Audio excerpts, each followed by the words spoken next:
Good morning, children, and welcome back to your English class.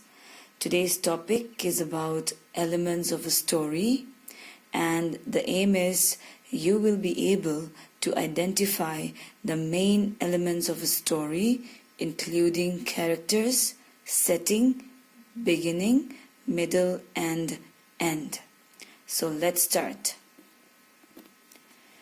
We will go through the story of Scaredy Sam once again and find out the characters, setting, beginning, middle, and end of the story.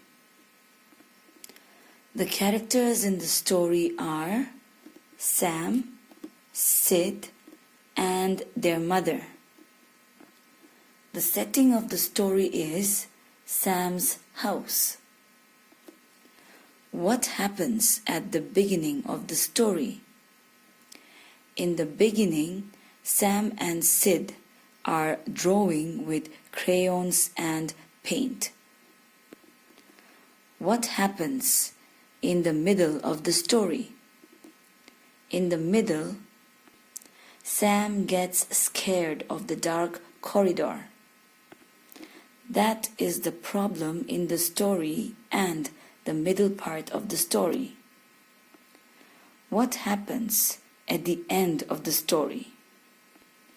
At the end, he wears a mask and crosses the dark corridor.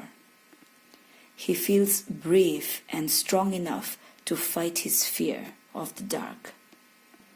That's how the problem is solved in the story. Do you think every beginning, middle, and end tell us about a story?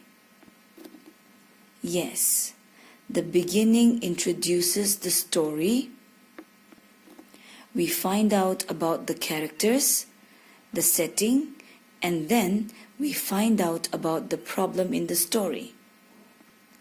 The middle part shows the characters facing the problem in the story by doing something.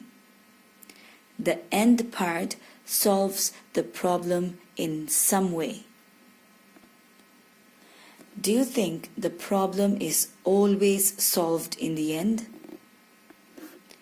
In most stories, the problem is solved in the end.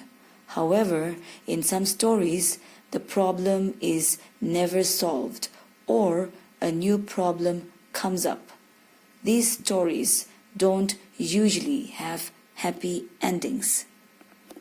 So, from this lesson, we have learned about the three main parts of the story. That is, the beginning where Sam and Sid are drawing with crayons and paint. The middle part, when Sam gets scared of the dark corridor, which is the problem in the story, and the last part, where Sam wears a big scary mask and crosses the corridor. That's how he solves his problem, by overcoming his fear of the dark. That's all for today.